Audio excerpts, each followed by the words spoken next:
స్వాగతం. రాష్ట్రంలో రోజురోజుకు ప్రభుత్వ పాఠశాలల పరిస్థితి తీసికట్టుగా మారుతోంది. ప్రైవేటు పాఠశాలల వెలుగుల ముందు ప్రభుత్వ బడుల ప్రతిష్ట రాను మసకబారిపోతోంది. సర్కారీ పాఠశాలల్లో తగ్గుతున్న విద్యార్థుల సంఖ్య ఇందుకు నిదర్శనంగా కనిపిస్తోంది.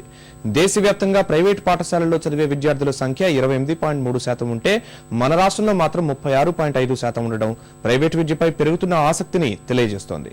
ప్రాథమిక స్థాయిలో విద్యపై పాలకుల్లో చిత్తశుద్ధి లోపం వల్ల కనీస పఠన నైపుణ్యం లేకుండానే విద్యార్థులు ఉన్నత తరగతులకు వెళుతున్నారు.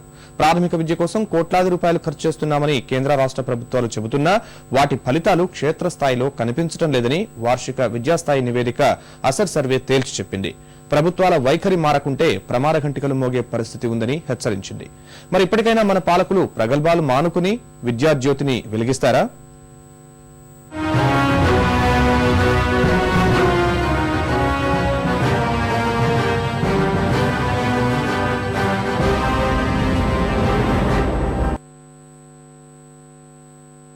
ప్రభుత్వాలు అంకెల గారడిని ప్రదర్శిస్తూ వ్యవస్థలను బాగు చేయకుండా ఖర్చు చేయడమే ఘనకీర్తిగా చెప్పుకుంటే ఏమవుతుందో పాఠశాల విద్యా ప్రమాణాలు చూస్తే అర్థమవుతోంది.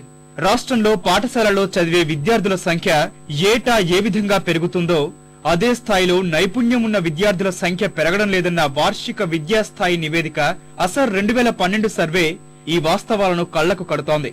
గణితం, భాషా నైపుణ్యాల్లో విద్యార్థులు వెనకబడి ఉన్నారని అసర్ స్పష్టం చేసింది. రాష్ట్రంలో 6 నుంచి 14 ఏళ్లున్న పిల్లలు 97.4% ఈ ఏడాది పాఠశాలలకు వెళ్తున్నారు. 2007 నుంచి పరిశీలిస్తే ఈ ఏడాది బడికి వెళ్తున్న పిల్లల సంఖ్య 1.6% మేర పెరిగింది. అయితే 11 నుంచి 14 ఏళ్ల వయసున్న పిల్లల్లో 5.1% మాత్రం బడి బయటే గడుపుతున్నారు. ఇది దేశవ్యాప్త సగటుతో పోలిస్తే మన రాష్ట్రంలో అధికమే.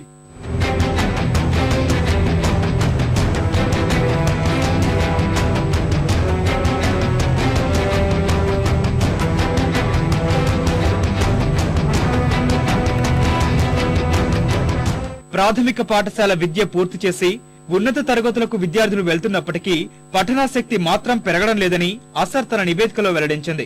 3వ తరగతి చదివే పిల్లల్లో 48.7% మంది మాత్రమే 1వ తరగతి స్థాయి పాఠ్య పుస్తకాన్ని చదవగలుగుతున్నారు.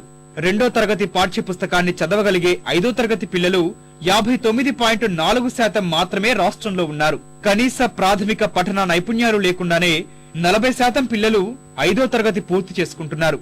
6వ తరగతిలో అడుగుపెట్టే విద్యార్థి 3వ తరగతి పుస్తకాన్ని కూడా చదవలేని దౌర్భాగ్య స్థితికి మన విద్యా ప్రమాణాలు పడిపోయాయని అసర్ తన నివేదికలో వెల్లడించింది.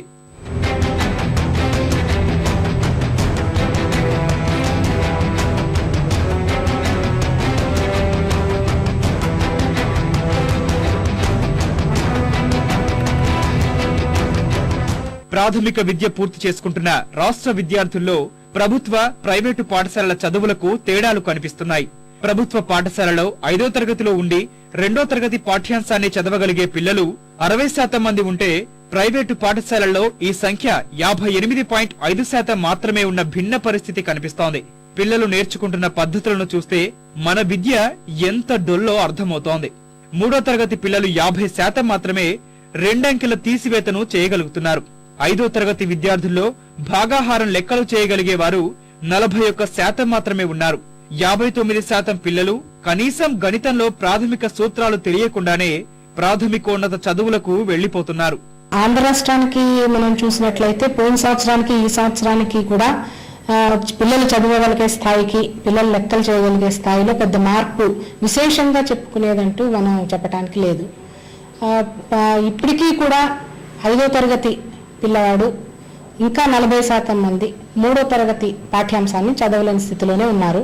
మనకి గణితంలో ఇంప్రూవ్మెంట్ అనేది ఈసారి కనపడింది. అది కూడా మనం చాలా పెద్ద విశేషంగా చెప్పుకోవాల్సిన ఇది కనపడట్లేదు. ఎందుకంటే ఇంకా 50% మంది పిల్లలు చిన్న చిన్న తీసివేతలు, భాగహారాలు చేయకుండానే ప్రాథమిక విద్యను పూర్తి చేసి పెద్ద 6th క్లాసులకి వెళ్లటం జరుగుతోంది. ఆంగ్ల భాషను నేర్చుకోవడం సహా చదవడంలోనూ ప్రాథమిక విద్యలో అంతంత మాత్రం ఫలితాలే కనిపిస్తున్నాయి.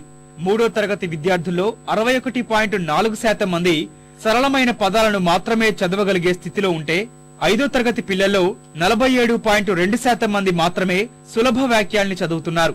3వ తరగతి విద్యార్థుల్లో 65.5% విద్యార్థులు పదాల అర్థాలను ఆంగ్లంలో చెప్పగలుగుతుంటే ప్రాథమిక విద్య పూర్తి చేసుకున్న వారిలో 74.5% మంది వాక్యాల అర్థాలను ఆంగ్లంలో చెబుతున్నారు.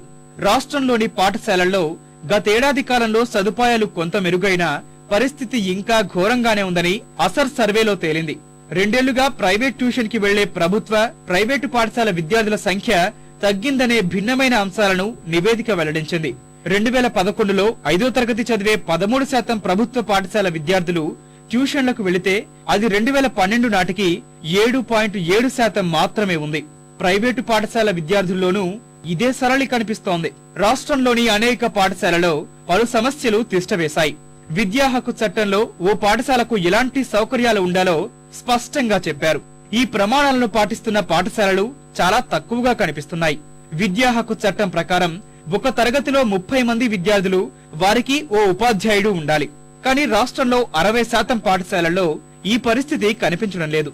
అయితే పిల్లలందరికీ రక్షిత మంచినీరు, బాలబాలికలకు వేర్వేరు మరుగుదొడ్ల సదుపాయం సహా వార్తాపత్రికలు, వారపత్రికలు, అన్ని తరగతుల పుస్తకాలతో కూడిన గ్రంథాలయ సదుపాయం ఉన్న పాఠశాలల సంఖ్య పెరిగింది. అయితే 62.6% పాఠశాలల్లో 2వ తరగతి విద్యార్థులు 1వ తరగతి లేదా అంతకంటే ఎక్కువ తరగతి గదుల్లో కలిసి కూర్చుంటున్నారు. ఈ విషయం పిల్లల విద్యపై ప్రభావం చూపుతోందని అసర్ నివేదించింది.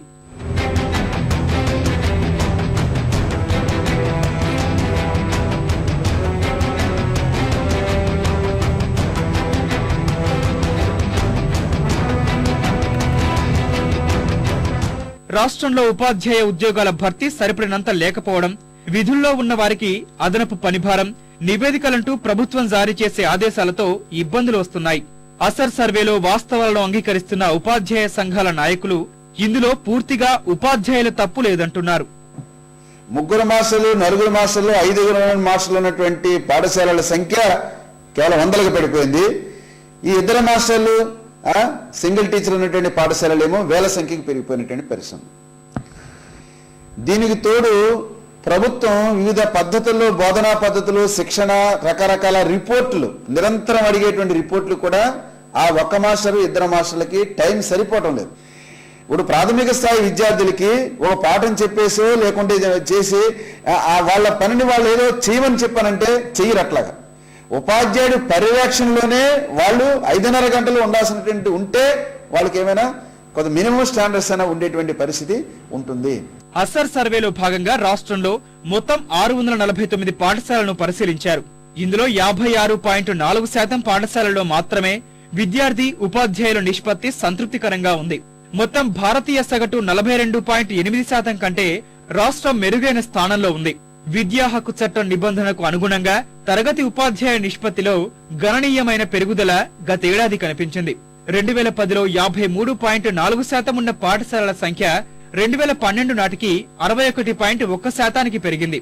రాష్ట్రంలో మధ్యాహ్న భోజన పథకం సదుపాయాలు, నిర్వహణ భేషుగ్గా ఉందని అసర్ సర్వేలో తేలింది. 62.6% పాఠశాలల్లో 2వ తరగతితో కలిపి వేరే తరగతి పిల్లల్ని కూర్చోబెడుతున్నారు. అంటే ఏంటి, ప్రతి తరగతి గదికి ఒక ఉపాధ్యాయుడు లేడని ఒక అర్థం. రెండోది, ప్రతి క్లాస్కి ఒక గది ఉండాలనేది కూడా ఆ నారం కూడా అమలు జరగట్లేదు. అది 62.6% అంటే చాలా ఎక్కువ. దాన్ని మనం సవరించుకోవాల్సినటువంటి అవసరం ఉంది. రాష్ట్ర ప్రభుత్వం ప్రాథమిక విద్య మెరుగుదలకు 100 కోట్ల నిధులు ఖర్చు చేస్తున్నామని చెబుతున్నా కింది స్థాయిలో సమస్యలు వేధిస్తూనే ఉన్నాయి. సమస్యలను పరిష్కరించుకుంటే రాష్ట్రంలో ప్రైవేటు పాఠశాలలు మరింత విజృంభిస్తాయి. పాఠశాలల ప్రమాణాలు పెంచకుండా నిర్బంధ విద్య లాంటి చట్టాలు ఎన్ని తెచ్చినా ఉపయోగం లేదని అసర్ సర్వే ద్వారా మరోసారి నిరూపించబడింది. విద్యా హక్కు చట్టం వచ్చి 3 ఏళ్లవుతున్నా విద్యాజ్యోతి వెలుగులు సమాజంలో పెనవేసుకున్న చీకట్లను చీల్చలేకపోవడానికి పాలకుల చిత్తశుద్ధిలేమే కారణం. చట్టం తెచ్చాం, మా పనైపోయిందనే తరహా దివాలాకోరు సమర్థనలతో అనుకున్న లక్ష్యాలను చేరుకోలేమని ఇప్పటికైనా గుర్తించాలి. దురదృష్టవశాత్తు రాష్ట్రంలో ప్రభుత్వం విద్య మీద దృష్టి సారించేటటువంటి పరిస్థితులు లేదు. వాళ్ళకి పట్టడం లేదు. వాళ్ళు ఇదేదో డిపార్ట్మెంట్కి అప్పచెప్పిస్తే వాళ్లే చేసుకుంటారు కదా అని చెప్పి అని అనుకుంటున్నారు. ఇది డిపార్ట్మెంట్కి అప్పగించేస్తే జరిగేటటువంటి పని కాదు. అటు తల్లిదండ్రుల్ని, ఇటు ఉపాధ్యాయుల్ని, అలాగే పౌర సమాజాన్ని, మరి గ్రామాల్లో ఉండేటటువంటి విద్యా కమిటీలని, వీటన్నిటినీ కూడా ఉత్సాహపరిచి, వాళ్ళని సమావేశపరిచి, వాళ్ళందరికీ కూడా ఈ లక్ష్యాల మీద అవగాహన కల్పించి వాళ్ళని ప్రోత్సహిస్తే తప్ప పాఠశాల ప్రమాణాలు మెరుగుపడడానికి అవకాశం ఉండదు. విద్యా ప్రమాణాలు, మౌలిక సదుపాయాల కల్పనలో ప్రభుత్వాల దారుణ వైఫల్యం ప్రైవేటు పాఠశాలలకు వరంగా మారుతోంది. 2006 నాటికి 6 నుంచి 14 ఏళ్ల వయసున్న పిల్లల్లో 18.7% మంది ప్రైవేటు పాఠశాలలో చేరారు. ఈ 6 ఏళ్లలో వారి సంఖ్య మరో 10% పెరిగిందని వార్షిక విద్యాస్థాయి నివేదిక తెలిపింది. ఇప్పుడు పటిష్టమైన చర్యలు తీసుకోకుంటే వచ్చే 10 ఏళ్లలో ప్రైవేటు పాఠశాలలో చేరే విద్యార్థుల సంఖ్య 50% చేరుతుందని హెచ్చరించింది. ఆదర్శ పాఠశాలలు తీసుకొస్తున్నామంటూ గొప్పలు చెప్పుకుంటున్నా వాటిలో మున్ముందు గోడలకు, కుర్చీలకు పాఠాలు చెప్పే స్థితి వస్తుందని గమనిస్తే మంచిది. అభివృద్ధిలో అమెరికా, బ్రిటన్లతో పోలికలు చేస్తున్న పాలకులు ఆ దేశాల్లో 80% పైగా విద్యార్థులు ప్రభుత్వ పాఠశాలలోనే విద్యార్థన చేస్తున్నారనే విషయాన్ని గుర్తించలేకపోతున్నారు. ప్రమాణాల పెంపుపై కాకుండా ప్రాథమిక విద్యపై చేస్తున్న ఖర్చుల లెక్కలను గొప్పలుగా చెప్పుకున్నన్ని రోజులు మన చదువులు బాగుపడవనే విషయాన్ని ప్రభుత్వాధినేతలు గుర్తిస్తే ఈ సమాజానికి మంచి చేసిన వారవుతారు.